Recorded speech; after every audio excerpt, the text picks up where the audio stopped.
Hello everyone, I Dhananjay Gupta welcome you all on behalf of Hindu Center of Atlanta's weekly spiritual learning. Today we are joined with Acharya Brahmadevji. Acharyaji is delivering a lecture on series overview of Vedic Hindu scriptures and allied texts. Acharyaji has an inclusive educational background in science, banking,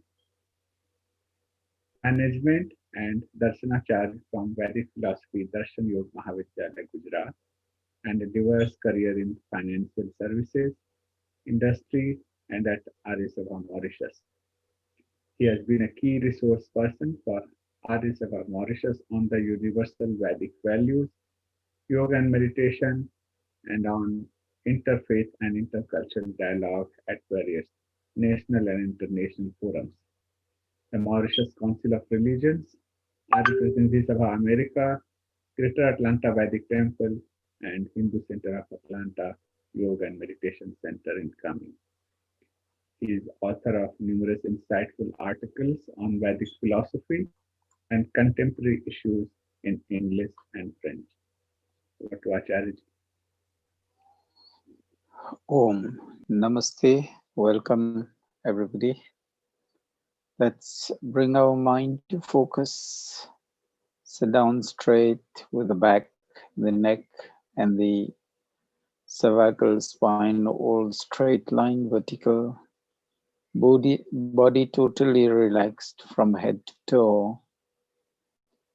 Deep inhale and exhale. And during the breathing process, feel your breath, the air moving in and out of the nostrils. That's one of the easiest way to bring our own mind to focus. And while exhaling, we'll be doing Om Jap 3 times. And while doing the Jap, just pay attention to the pronunciation, the sound waves, and the vibrations coming back during the pronunciation. So 3 times Om and 1 time Gayatri Mantra. Om.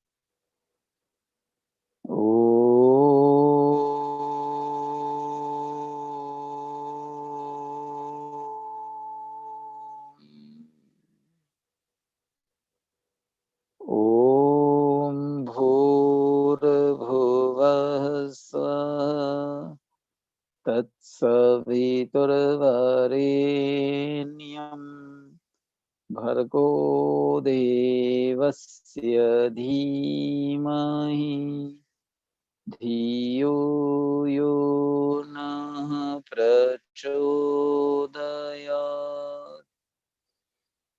Om Shanti Shanti Shanti.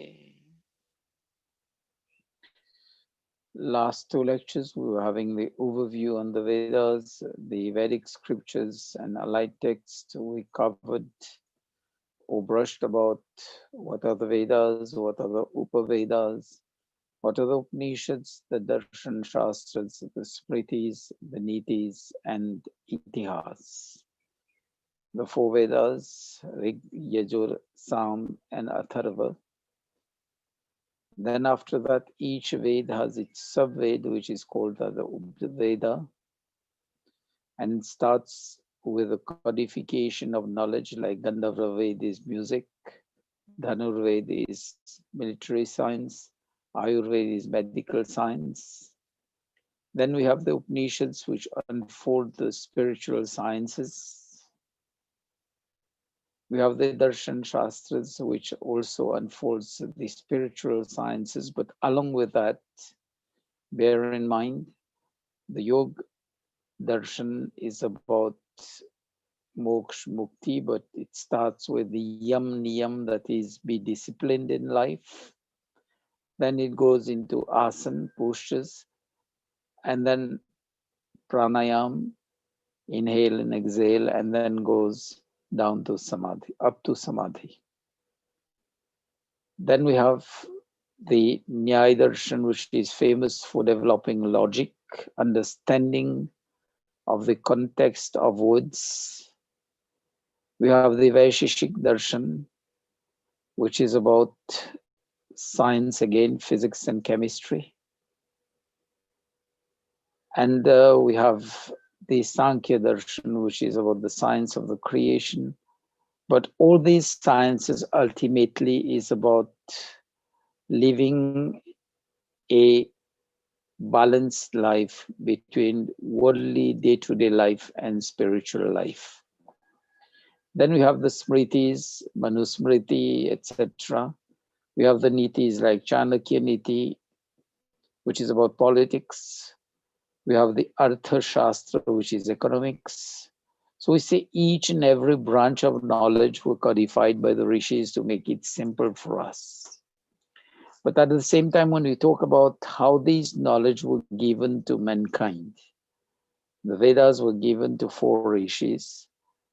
Rig Veda was to Agni Rishi, Yajurved to Vayu Rishi, Samved to Aditya Rishi, and Atharvaved to Angira Rishi.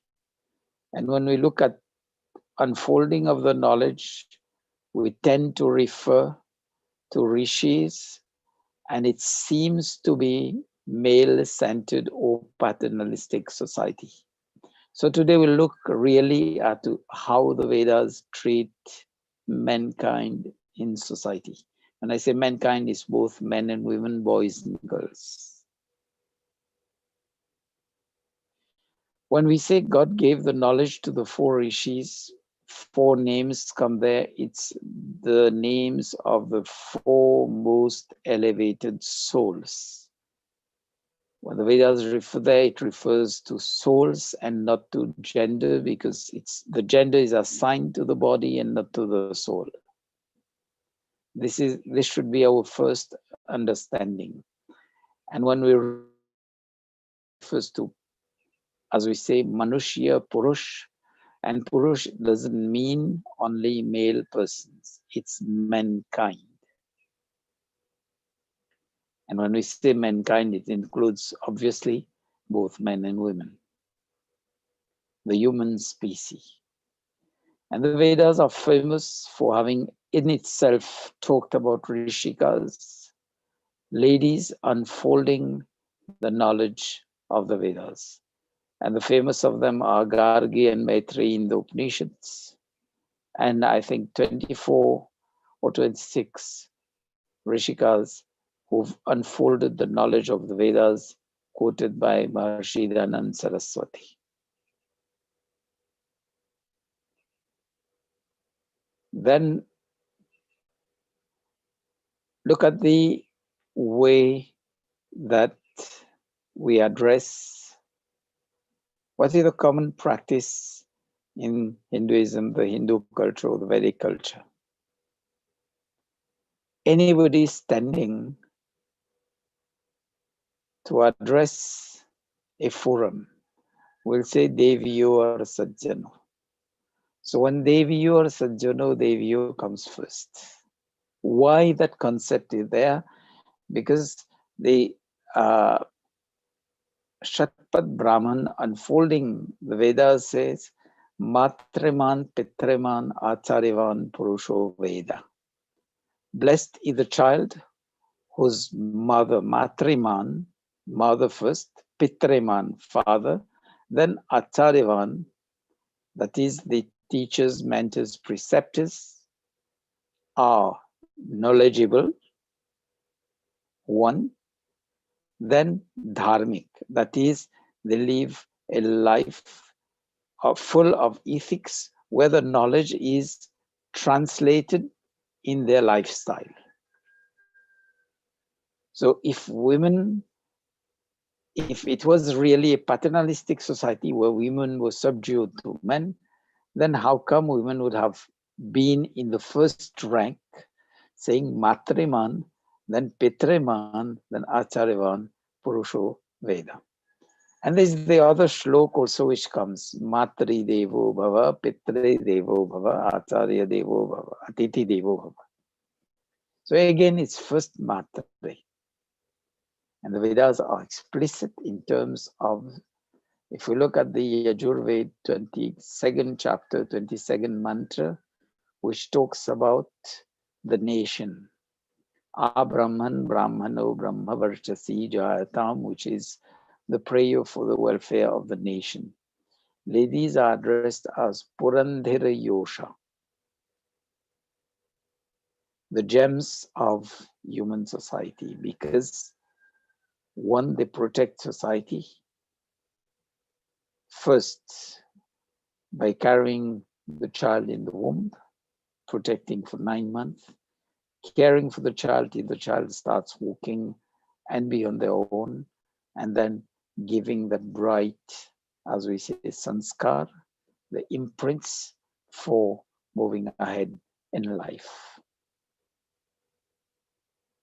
Then look at the Itihas, the Mahabharata and Ramayana. Sri Ram is known as Sumitra Nandan. Yeah, it's often referred also to as Dashrath Putra, but more referred to as Sumitra Nandan rather than Dashrath Putra. Likewise, Krishna is known as Devaki Nandan more than Nanda Lal. And even if we look at the life of Sri Hanuman, it's more referred to as Anjani Putra rather than Pavan Putra. Anjani Nandan ya Anjani Putra rather than Pavan Putra. So the reference there, if you look at the basics of how our culture has been evolving, it was a balanced culture where ladies and gents were considered at par. Unfortunately, when the various invasions came in India, that started the distortions.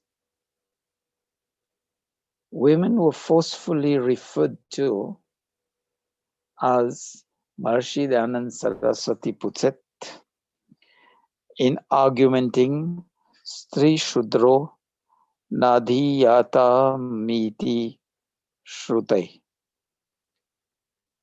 where it was alleged that ladies should be denied education, teaching.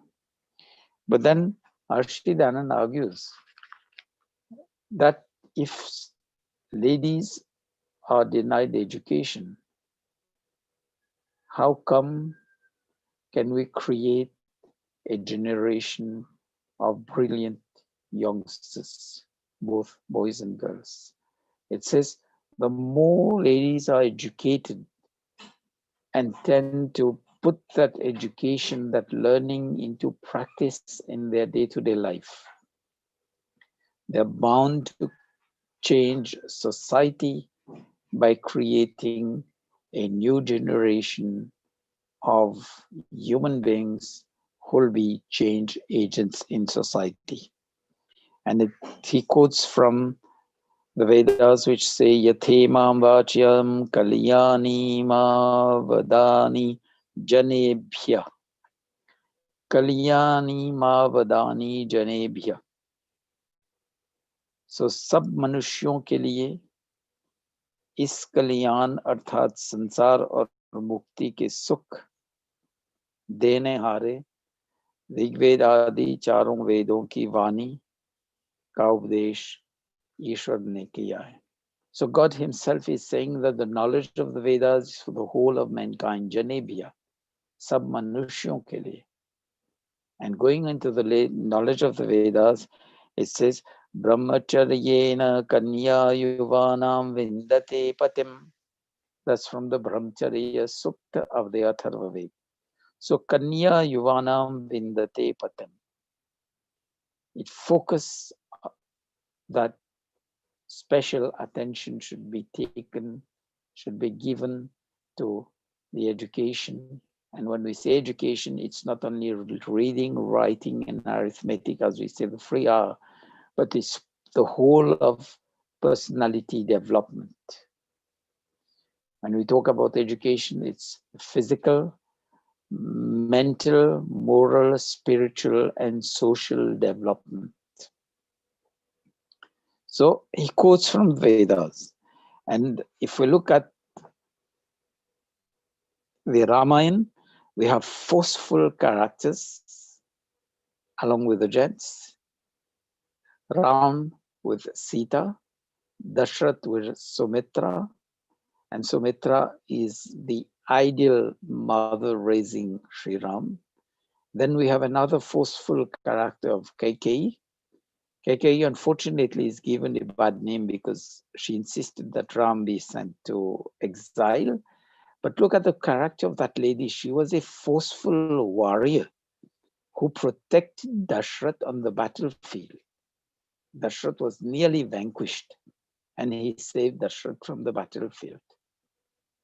So that was a forceful character. She was as good as we say the generals of the modern army. Unfortunately, we have negative characters, but it shouldn't be ascribed only to men, like Manthara. We also had Ravan himself, the epitome there, with all the knowledge and who couldn't use that knowledge for good. And we have forceful characters like Sri Hanuman in terms of being a real devotee, following the instructions of Sri Ram. We have another forceful character in terms of Vibhishan, who was on one side, and when he knew his brother was wrong and the brother insisted to go on the wrong path, he just left the brother and sided with the righteous side. Can we see those forceful characters in the world of today? Can we see the sacrifice of Sita Ji going into exile, accepting to live a life in exile? Probably in today's world, the woman would have left the man.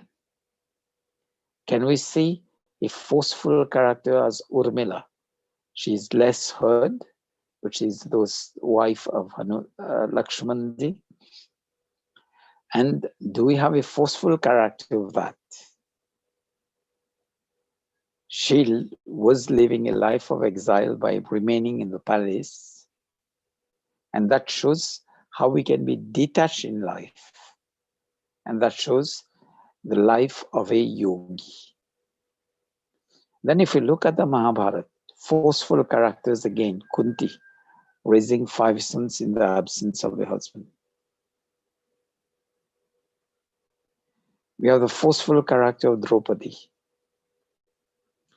Then we have another character in the negative role of Gandhari. Husband being blind, and she blinded herself, unfortunately, blinded herself mentally and emotionally. She couldn't go on the logic in spite of being learned. But nevertheless, we have so many things to learn, both of the negative and positive sides, even from the male and female characters in both of these, Mahabharata and Ramayana. And if we really go on the teachings of that, then we'll find that whatever the shloks that have been ascribed, like one is there, Dhol Gawar Pashunari, we'll see that these have been adulterations, because the same itihas, epic, can't be describing and praising women and just one blot comes in between. That is merely adulteration, because there is no consistency. The Vedas, the Upanishad, the Darshan Shastras, especially the Nyaya Darshan, tells us if there is no flow or there is something which comes in between as a blot, then that means somebody has just tried to justify his or her own character by inscribing any shlok there which tries to justify his or her behavior. If we go further in Manusmriti, which unfortunately is often referred as downgrading women, that also due to the adulterations in Manusmriti, and there's been one Vishud Manusmriti where one Arismad scholar, I think it was Professor Surendra Kumar, which has purged out the adulterated shlok. And we see the Manusmriti comes with one strong shlok. It says, Yatya naryastu pujyante, ramante tatra devata. So it says, where ladies are given the due respect. This is what we say when we say ladies are praised. They are given the due respect, their due recognition. Ramante Tatra Devata. This is the place where Devatas, noble persons, reside. So it treats, there's no reference to men as Devata without allusion to respecting the ladies. So teaching women's right along with responsibilities. It's not teaching only rights, but teaching responsibilities, and the Vedic scriptures and all the other subsequent texts flows in the same line.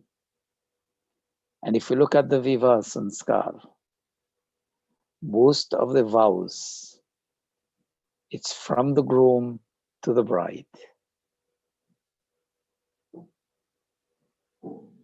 It flows in the vows. I won't go into the details. It flows into the vows of the Pere, the circumambulation of the Havankund, the four circumambulations there. It's always the groom who is giving the pledge. And during the Saptapadi, Sat Kadam jo saath mein chalte hai na, the 7 steps that they walk together,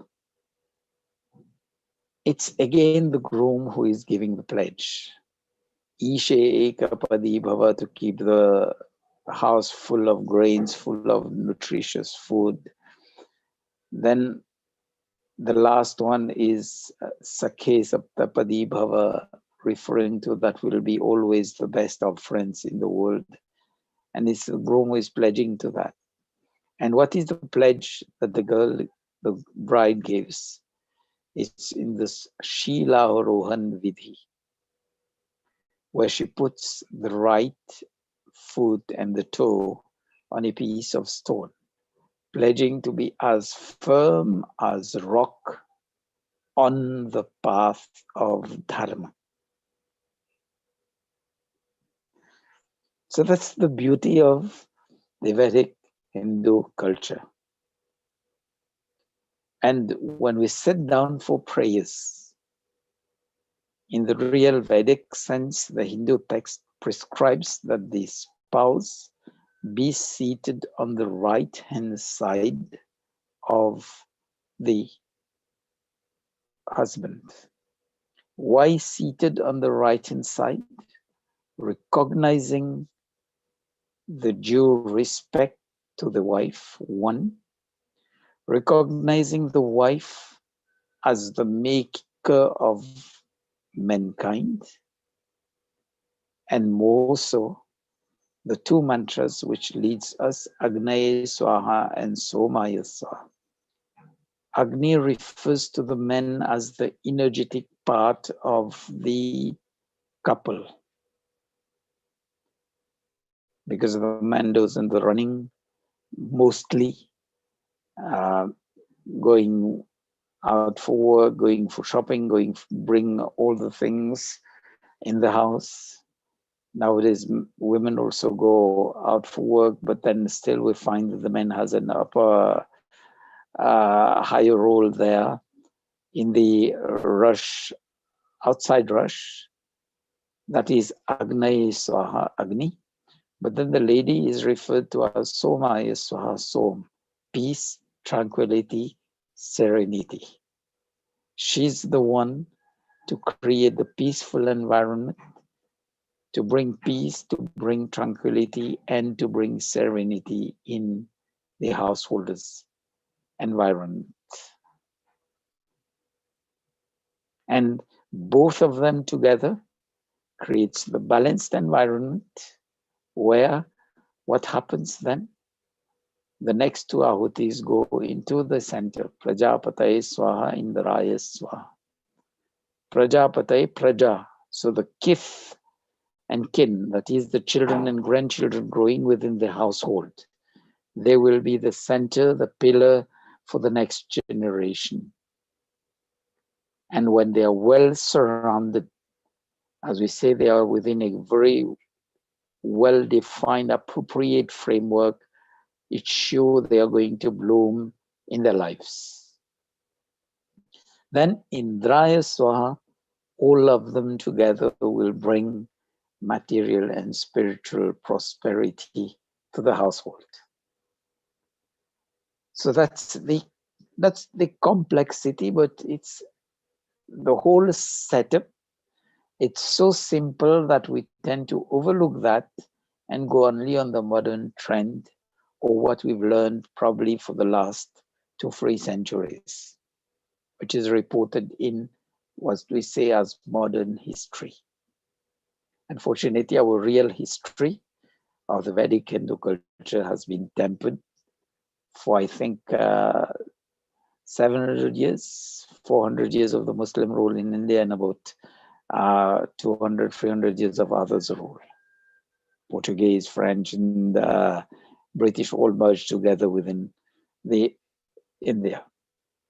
So let's look also when prescribed. It says when our daily life starts, when we wake up from bed, we can just sit down on bed or take a proper seat, asan, and do our morning prayers, pratar, agnim, pratar, indram, everything. Is prescribed to both men and women. Then the prescription of Sandhyopasana Vidhi, Brahmayat, that is also for both of them.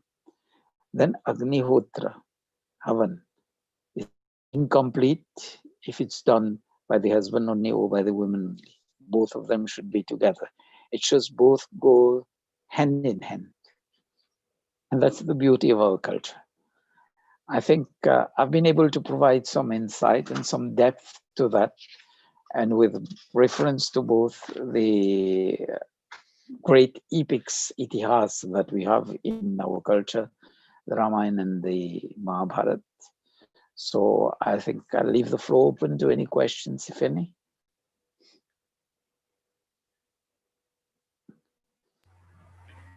It's very well explained, Acharyaji. You explained the importance of the lead in our Hindu scriptures. Thank you for your wonderful sermon today.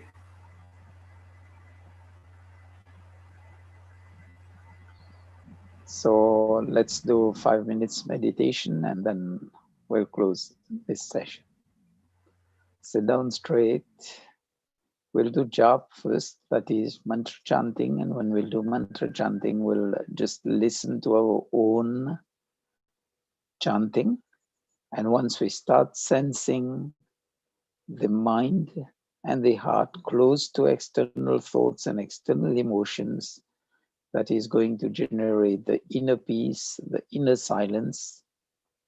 And as we say, it's lighting of the lamp of being connected to the inner self through that inner silence, inner peace.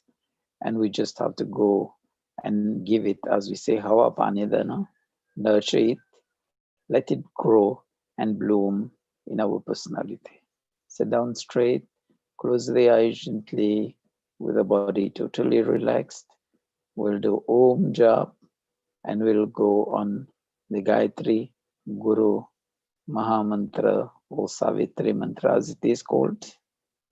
We'll go on the chanting of that and we'll focus only on our pronunciation and the sound waves of this pronunciation. Feel the inner peace that is generated during the chanting. And then we'll move to silent chanting. When we move to silent chanting, it's one way of focusing and nurturing that inner peace. Om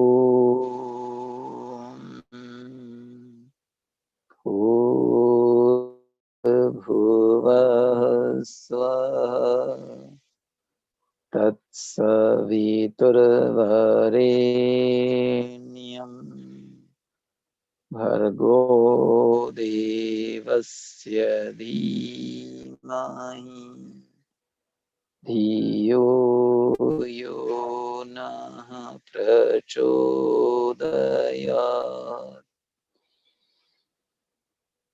Om Bhurbhuvah Swaha Tatsaviturvarenyam Bhargo Devasya Dhimahi Dhiyo Yo Nah Prachodayat. Om Bhurbhuvah Swaha Tatsaviturvarenyam Bhargo Devasya Dhimahi Dhiyo Yo Nah Prachodayat.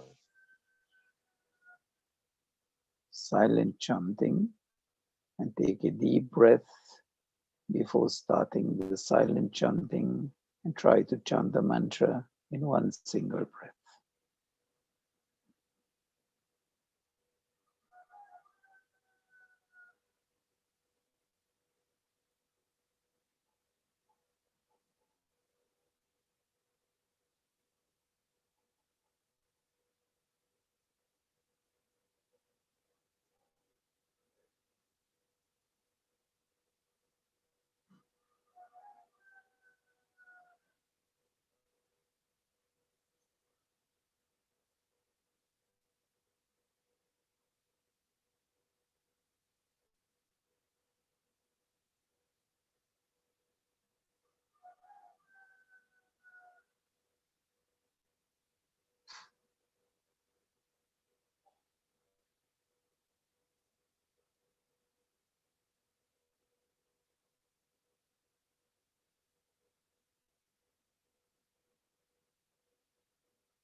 Join the palms together, rub them gently, cover the eyes, open the eyes slowly below the palms, and gently massage the facial muscles, transferring the energy to the facial muscles. So again, thank you for your attention. Sabhi ko sadar namaste. We'll see next session, Sunday next 9 to 9:45 p.m. Eastern Time. Thank you.